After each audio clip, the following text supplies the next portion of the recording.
Сегодня мы перенесемся в золотой век Голливуда. Представьте себе весь блеск и гламур, какой только возможен. Кинозвезды правят умами, студии правят кинозвездами. Выход фильма знаменитого режиссера сравним по масштабу с открытием нового континента. Актеры – это живые небожители. Их репутации, профили и биографии тщательно спроектированы и выверены рекламными отделами. Их жизнь – сплошная сказка в свете прожекторов. Каждую неделю нужно попасть на 50 вечеринок, балов и премьер, блистая бриллиантами и улыбками в $1 миллион. И вот на одном из этих шикарных мероприятий все сверкает, играет живой оркестр, мужчины в белых смокингах, пальмы в катках, дамы в атласных платьях в пол. Один из самых популярных актеров, Джозеф Коттон, красавец, романтический герой половины мира, раскланивается с элегантной дамой средних лет и услужливо отодвигает для нее стул. Дама начинает садиться, как вдруг Коттон резко выдергивает стул из-под нее и вдобавок на глазах у всех дает ей мощного пинка под зад. Публика на миг замирает в шоке. А потом из толпы начинают раздаваться аплодисменты и радостные выкрики «Молодец, Джо!» и кто-то уже чокается за его здоровье шампанским. На завтра Коттон получит десятки букетов и открыток, благодарящих его за то, что он, наконец, сделал то, что многие хотели бы сделать, но боялись. Элегантной дамой, которой хотела дать пинка под зад целая индустрия, была самая страшная и самая влиятельная женщина в Голливуде – Хеда Хоппер, чей авторитет и чья власть держались на кончике ее пера. Гарпия, хорек, злобный скунс. Она превратила грязные сплетни о знаменитостях из мелкого пиратского промысла в политическую силу.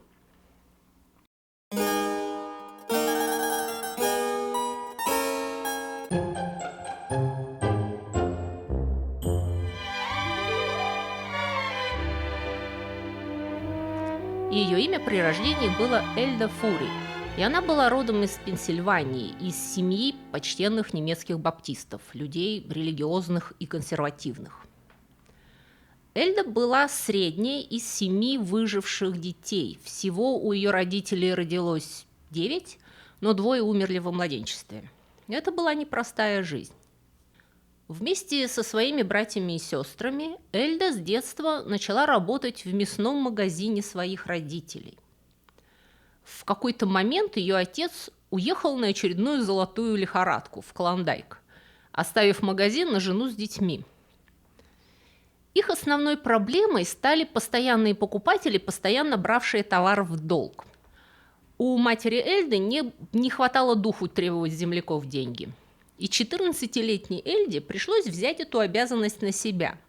Обнаружив, что ни уговоры, ни мольбы, ни слезы не помогают, она перешла к угрозам, крикам и ругани. Вскоре она стала самым эффективным выбивателем долгов во всем городе.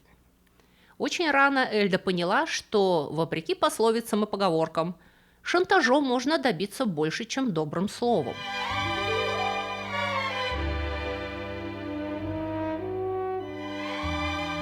Огни большого города манили ее со страшной силой. В 22 года, а она, впрочем, утверждала, что ей всего 17, Эльде, наконец, удалось сбежать в Нью-Йорк, где она попыталась устроиться на сцену.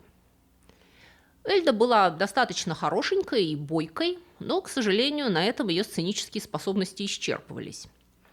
Она не умела танцевать и недостатки своего голоса восполняла громкостью. Когда она явилась на прослушивание в знаменитые «Безумства» Зигфельда, Зигфельд сказал, чтобы эта неуклюжая корова проваливала с его глаз долой. Но Эльда не сдавалась. Мы увидим, что способность не сдаваться была одной из ее немногих черт, заслуживающих уважения. В конце концов, ей удалось устроиться в какой-то кардебалет и кое-чему там научиться. А через несколько лет она оказалась в театральной труппе Уильяма де Вольфа Хоппера, знаменитого артиста варьете и импресарио, за которого она вышла замуж. Она стала его пятой и все еще не последней женой. «У меня на самом деле не было мужа», – напишет потом Хедда. «У меня было законное разрешение жить со звездой». Деволь Хоппер пользовался таким бешеным успехом у женщин, что его называли супругом всей страны. Самое раздражающее для Эльды было то, что предыдущих жен Хоппера звали Элла, Эда, Эдна и Нелла.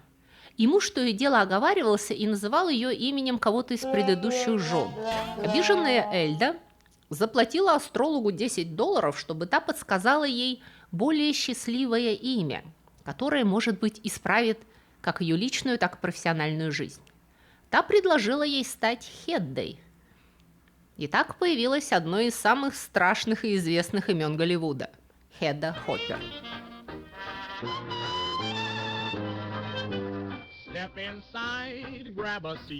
В 1915 году Хедда Хоппер начинает сниматься в кино, тогда еще немом.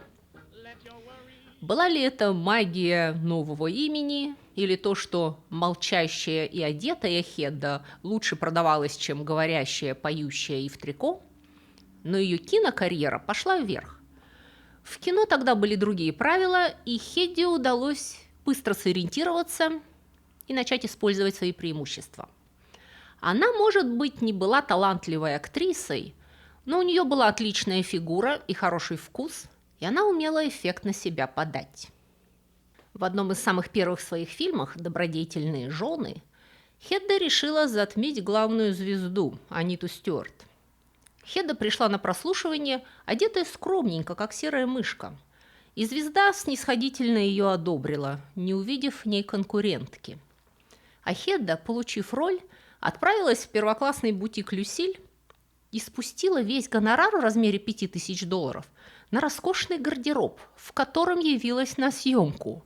Она снималась в своей одежде и отодвинула главную героиню на задний план. И отныне Хедда Хоппер начинает специализироваться на ролях дам из высшего общества. Очень худая, с надменной манерой и аффектированным великосветским выговором, которому ее выдрессировал ее муж, Хедда любила играть шикарных отрицательных героинь. «Хорошие женщины безумно скучны», — говорила она.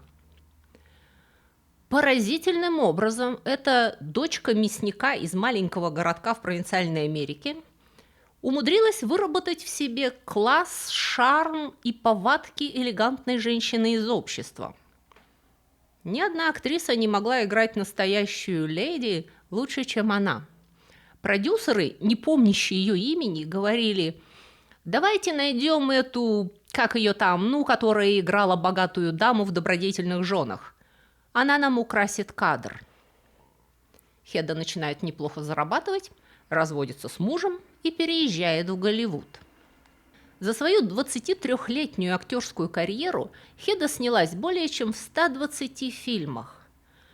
Но, обеспечив себе стабильный ряд однотипных ролей второго плана, Хедда отрезала себе дорогу в настоящие звезды. Время шло, а она по-прежнему играла один и тот же типаж. Когда она перевалила 40-летний рубеж, Хедда обнаружила, что количество ролей даже для очень опытной 40-летней актрисы в Голливуде крайне невелико. Ее карьера начинает неуклонно идти на спад. Она скажет с горечью: «Два самых жестоких и самых примитивных наказания в нашем городе – это пустой почтовый ящик и молчащий телефон». Хедда лезла вон из кожи, чтобы обеспечить достойную жизнь себе и сыну. Она бралась за любые роли и изо всех сил старалась использовать свой накопленный социальный капитал, добиваясь приглашений, прослушиваний, узнавая о новых проектах, сохраняя связи со всеми, с кем пересекалась по жизни и профессионально. Постепенно ее роль в Голливуде становилась все менее творческой и все более, так сказать, светской. Она всегда выглядела очень элегантно, и в отличие от многих актеров, от которых можно было ожидать чего угодно, вела себя прилично и с достоинством. Поэтому ей часто поручали организовывать вечеринки, выгуливать приглашенных звезд и в целом сваливали на нее организаторские обязанности на каждом мероприятии. Но, по крайней мере, благодаря этому ее туда все еще приглашали. Однако Хеда чувствовала, что ее карьера подходит к концу.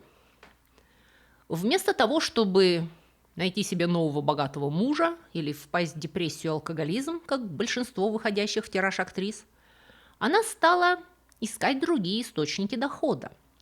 Она пыталась торговать недвижимостью, вкладывала деньги в акции и, в числе прочего, пробовала свои силы на радио, где от интервью постепенно перешла к репортажам о внутренней жизни голливудских студий.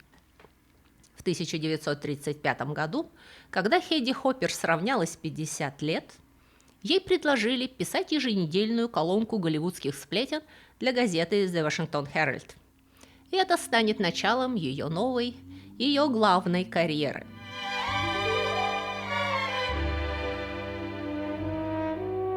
В те годы абсолютной королевой светской хроники была Луэлла Парсонс. Прославленная колумнистка с многомиллионной читательской аудиторией, она писала обо всех, кто имеет значение, и в том числе о людях Голливуда. И Хеда Хоппер стала одним из информаторов Луэллы в Голливуде. Она писала ей длинные письма, наполненные сплетнями из жизни звезд. Этим Хеда зарабатывала благосклонные упоминания о ней в колонках Луэллы. Но постепенно кинокарьера Хеды стала настолько скудной, что Луэлле, честно говоря, стало не о чем упоминать. Весьма вероятно, что именно она подала Хоппер идею, что почему бы ей самой не начать зарабатывать пером. Луэлла тогда даже представить не могла, что она создает себе главную конкурентку. Едва закончившая восьмилетку Хеда никому не казалась потенциальной звездой журналистики. Она не умела печатать, а писала так неграмотно, что у людей волосы дыбом становились. Именно эта кажущаяся беспомощность сделала ее кандидатом на роль марионеточного обозревателя голливудской светской жизни.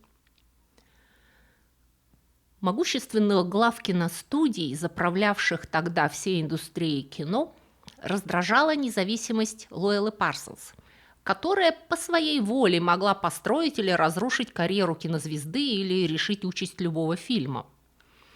И они решили завести себе карманного колумниста, копию Луэллы Парсонс, которая, тем не менее, будет писать то, что ей прикажут. И Хеда Хоппер казалась идеальной претенденткой на эту роль. Не бог весть какая удачливая актриса, известная своей добросовестностью и безотказностью, с имиджем настоящей леди и солидным стажем в кино. С одной стороны, читатели должны ей доверять, с другой, она, конечно же, будет беспрекословно выполнять задания своих благодетелей, а именно рекламировать их фильмы и их звезд. И в первое время Хеда Хоппер делала именно это, фактически пиарила кинокомпании. Но пока она писала так, ее никто не читал. Ее настоящая слава началась, когда Хоппер внезапно показала зубы. Это случилось не сразу. Хеде понадобилось несколько лет, чтобы осмелиться укусить руку прежних хозяев. К этому времени она перебралась в газету «Лос-Анджелес Таймс». Ее колонка под названием «Голливуд Хеды Хоппер» дебютировала 14 февраля 1938 года. Ее первая крупная сенсация последовала в следующем году. Хоппер напечатала, что сын действующего президента Франклина Рузвельта, Джеймс Рузвельт, работавший тогда менеджером в кинокомпании Сэмюэля Голдвина, разводится со своей женой Бетси после того, как его поймали на романе с медсестрой. Тот отрицал слухи, но Хеда настаивала, и через несколько месяцев ее сообщение подтвердилось. Рузвельты развелись, а Хеда становится королевой сплетен фабрики грез. Хеда провела в Голливуде не одно десятилетие и получила абсолютно уникальный опыт в индустрии кино. Широчайшее знакомство и знание всей изнанки киноиндустрии. Она прекрасно понимала, как фальшив Голливуд, и знала, где зарыты все скелеты. У нее была целая сеть информаторов. Она растрезвонила о тайном романе Джозефа Коттона с Диной Дурбин, Оба были звездами первой величины и оба женаты. Что и привело к безобразной сцене, с которой я начала свой рассказ. Коттон до самого конца отрицал, что у него с Дурбин была связь. И в отместку он наподдавал Хеде прилюдно, а впоследствии, когда Хоппер наехала в своей колонке на Кэрри Гранта, Коттон выслал ему по почте ботинок с инструкцией, как нужно поступать с этой змеей Хедой. Вообще она мастерски владела намеками. К примеру, она писала, что видела в ресторане интересное трио, состоявшее из Питера Лоуфорда, Кинана Уина и Дороти Дендридж. В этот момент у Дендридж и Лоуфорда был тайный роман. Но Хоппер так все повернула, что многие подумали, что роман был между Уином и Лоуфордом. И это был еще больший скандал. Хеда искренне считала, что любые попытки сохранять частную жизнь в секрете прикрывают какие-то непристойности или нарушения закона, а честному человеку скрывать нечего. И она была уверена, что, обнародуя чужие тайны, она оказывает услугу обществу. А почему все время сплетничаете? Юрий Григорьевич сам мне передал эти письма, чтобы мы разобрали их на месткоме. При этом только часть из ее сплетен была правдой, а часть оказались утками. К примеру, она распространила слух, что Фрэнк Синатра имеет связи с мафией, и что Джуди Гарланд принимает наркотики, и это была правда. Но то, что Майкл Уайлдинг и Стюарт Грейнджер состояли в гомосексуальной связи, было ложью, и Уайлдинг подал в суд на Хоппер за клевету и выиграл. А вообще попытки нападать на Хейду были себе дороже. Актриса Джоан Беннет однажды послала Хоппер на День Святого Валентина живого скунса, к ошейнику которого была привязана валентинка с подписью «Ты, вонючка, я, вонючка, хочешь быть моей?». Хеда совершенно не растерялась, она прямо в своей колонке сообщила, что скунсик вел себя прекрасно и что она назвала его Джоан в честь дарительницы.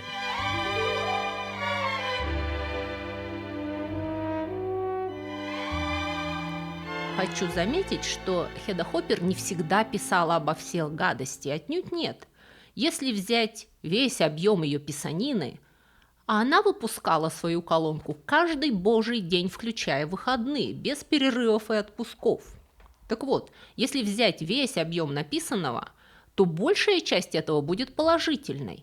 Она рассказывала о новых фильмах, она представляла актеров, она в основном хвалила людей за сделанную работу. Тем более страшно было, когда она вдруг поворачивалась к вам спиной. К примеру, она поначалу любила актрису Ингрид Бергман и всячески способствовала ее карьере. Но когда Ингрид в 1950 году поехала в Италию и родила там ребенка, новость об этом первой опубликовала Луэлла Парсонс. Хоппер была так обижена, что не она первая получила от Ингрид информацию, что она спустила на Бергман всех собак, обнародовав, что она не просто родила ребенка, а что ребенок у нее от режиссера Роберто Росселлини, от чужого мужа. В результате разразился страшный скандал, с Бергман расторгли все контракты, и ей пришлось уехать в Европу, где она будет работать несколько лет без возможности вернуться в США. Вообще соперничество Хеды Хоппер с Луэллой Парсонс стало легендарным. Не исключено, что обе сплетницы использовали эту разрекламированную вражду в своих целях. Но похоже, что Парсонс Хеда раздражала куда сильнее. Луэлла говорила, что Хеда пытается сделать в 2 года то, на что ей понадобилось 30 лет. И сильно сожалела о том, что когда-то подтолкнула свою бывшую информаторшу к этой карьере. Между тем, колонку Хеды уже печатали в 85 газетах, ее читали 32 миллиона человек. Хоппер продолжала диктовать свою колонку машинистке, так и не научившись сама печатать. Ее личный имидж поддерживал ее репутацию. Хеда двигалась быстро, говорила скороговоркой, ругалась как матрос и водила машину так, что ее прозвали «Hell on Wheels Hopper». Ее экстравагантные шляпы были отдельной темой. Говорили, что налоговая служба США предоставила ей ежегодный налоговый вычет в размере $5000 исключительно на шляпы. Между прочим, это не так легко сделать. Я пыталась. Вы не можете вычесть из налогов обычную одежду, в которой вы ходите на работу. Только если вы работаете клоуном, то тогда ваш клоунский костюм может быть вычтен из ваших доходов. Но Хеда в год покупала 150 шляп у самых дорогих модельеров. Читатели обожали ее колонку. Они верили ей. Хеда так зло отчитывала самых знаменитых и влиятельных людей, что казалась объективной и неподкупной. Одна читательница писала ей: «Дорогая Хеда, я обычная домохозяйка, мать 3 детей, и раньше я любила ходить в кино. Благодаря вам мои глаза открылись на то, что эти люди, которые ведут себя так гордо на публике, на самом деле в своей личной жизни могут опуститься до ужасных низостей. И я решила, что я не буду больше ходить в кино до тех пор, пока наши звезды не почистят свою мораль». В результате Хеда сосредоточила в своих руках огромную власть. Студии заискивали перед ней и лезли из кожи вон, чтобы информировать ее первую о всех новостях, лишь бы она была на их стороне. А если актеры отказывались давать ей интервью, многие просто боялись, потому что говорили, что ее интервью хуже допросов гестапо, она мстила им игнором. Про Хеду говорили, что у нее есть 2 оружия – ее слова и ее молчание. И если ее слова ранили, то ее молчание убивало. На свои огромные доходы Хеда построила себе роскошный особняк в Беверли-Хиллз, который она сама называла «дом, построенный страхом». Хеда любила приглашать звезд к себе, поила их алкоголем, и пока те выбалтывали ей секреты, не только свои, но и друзей, Хеда потягивала безалкогольный тоник и запоминала.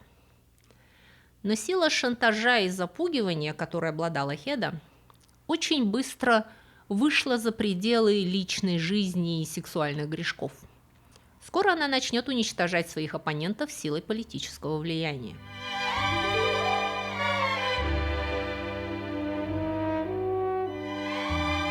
После Второй мировой войны отношения между США и СССР резко ухудшились.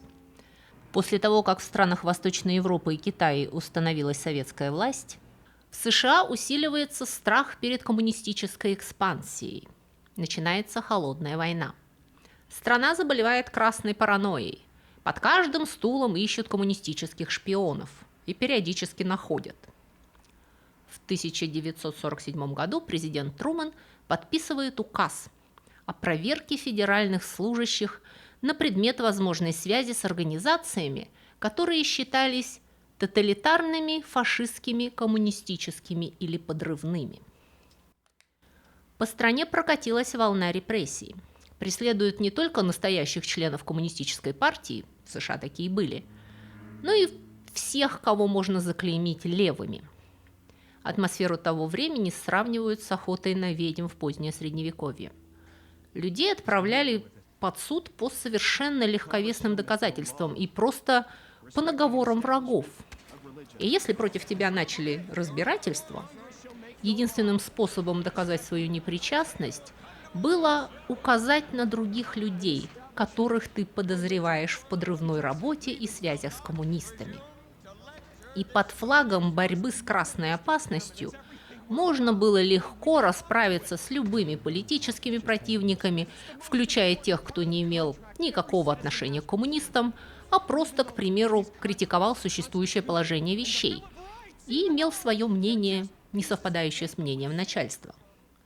И Хеда Хоппер охотно и ловко вскочила на этого коня, объединив свое бичевание тех, кого она объявляла морально ущербными, с теми, кто проявлял любые виды инакомыслия. Она стала одной из движущих сил создания печально известного черного списка Голливуда. Попасть в черный список означало, что больше тебя никто не возьмет на работу, и вообще любые деловые контакты с тобой будут прерваны. Благодаря Хеде и другим беспринципным газетным писакам в Голливуде начало процветать тотальное доносительство.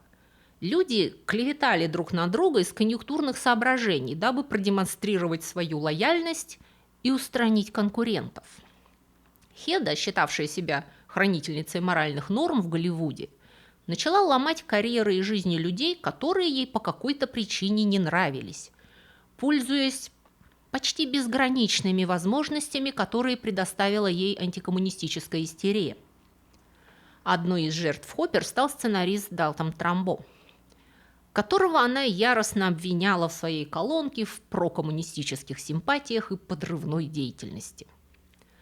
В результате Трамбо, наряду с 9 другими сценаристами и режиссерами, был вызван на допрос комиссии по расследованию антиамериканской деятельности. Трамбо отказался свидетельствовать и называть имена других людей, сотрудничавших с коммунистической партией. В результате он и другие члены голливудской десятки, не пожелавшие оклеветать себя и коллег, отправились на 11 месяцев в тюрьму, а после этого попали в черный список. Трамбо много лет не может устроиться на работу и пишет сценарии под псевдонимами. «Римские каникулы», к примеру, написал он, но в титрах нет упоминания его имени. Только в 1993 году Трамбо посмертно наградили премией «Оскар» за его литературный сценарий к «Римским каникулам». Еще одной мишенью Хеды Хоппер стал Чарли Чаплин.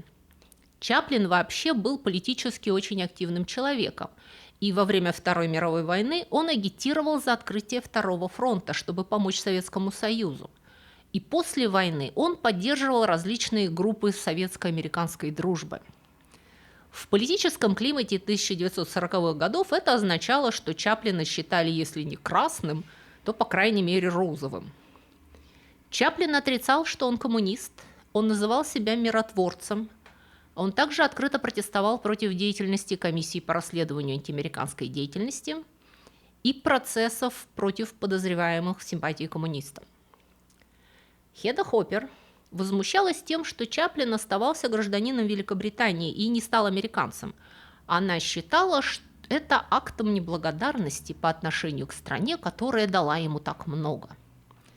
Ее возмущали также его отношения с женщинами, которые были намного моложе его. Хеда явно предпочла забыть, что ее собственный муж был на 27 лет ее старше. Она призывала депортировать Чарли из страны за моральную распущенность и даже сотрудничала с ФБР, предоставляя им компрометирующую информацию. И дело кончилось тем, что в 1952 году Чаплину было отказано во въезде в Соединенные Штаты. В следующий раз Чаплин посетит США только в 1972, чтобы получить «Оскар» за свои заслуги перед кинематографом. На церемонии вручения премии ему устроили 12-минутную овацию стоя, самую длинную в истории. А Хеда будет неустанно работать до самой старости, у нее будет своя радиопередача, она доживет и до телевидения, и она будет продолжать клеймить всех за аморальность и левизну, не обращая внимания, что времена меняются, и Голливуд меняется вокруг нее. На премьере фильма «Сэндпайпер» в 1965 году Хеда увидела на экране в титрах имя реабилитированного Далтона Трамбо и начала верещать, что это безобразие, что как они посмели взять на работу этого коммуниста. И прекрасная Элизабет Тейлор, сидевшая прямо перед ней, повернулась и сказала на весь зал: «Хеда, почему бы тебе наконец не заткнуться?» Хеда Хоппер умерла 1 февраля 1966 года в почтенном возрасте 80 лет. Ее состояние на момент смерти оценивалось в несколько десятков миллионов долларов на современные деньги. На Голливудской аллее славы есть ее звезда, которую Хеда получила еще при жизни за заслуги перед киноиндустрией. Звезда по-прежнему там, есть на что полюбоваться и куда плюнуть. На сегодня у меня все. Спасибо вам за внимание. Не забудьте поставить лайк и подписывайтесь на мой канал. Дальше будет реклама моих блогов. Всего вам доброго. До скорой встречи.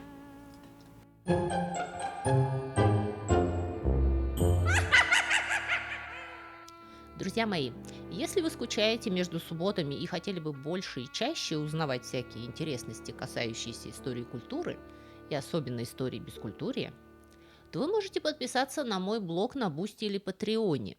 Эти два блога абсолютно одинаковые, я там пишу одно и то же. Просто Boosty умеет принимать оплату российскими платежными средствами, а Patreon принимает разные международные кредитные карточки. И на этих блогах я почти каждый день публикую занимательные рассказы с картинками. Это на первом уровне подписки. А на втором уровне вы еще получите доступ к дополнительным коротким видео. Кроме того, если вам не нравится вся эта реклама, которую в вашей стране вставляет в мои видео YouTube, это еще одна причина подписаться на блоги, потому что там я размещаю субботние видео без рекламы и на 15 минут раньше, чем на YouTube. Это для тех, кто к субботе конкретно соскучился. Еще один немаловажный ништяк для подписчиков – это возможность бесплатно скачивать мои художественные книги. Ссылку на онлайновый магазин, где вы можете их купить, я, кстати, тоже размещу внизу в описании. И последнее, но не по важности, причина подписаться на мой блог – вы тем самым поддерживаете этот канал и даете мне возможность все мое рабочее время посвящать вам. На сегодня у меня все. Всего вам доброго и до скорых встреч!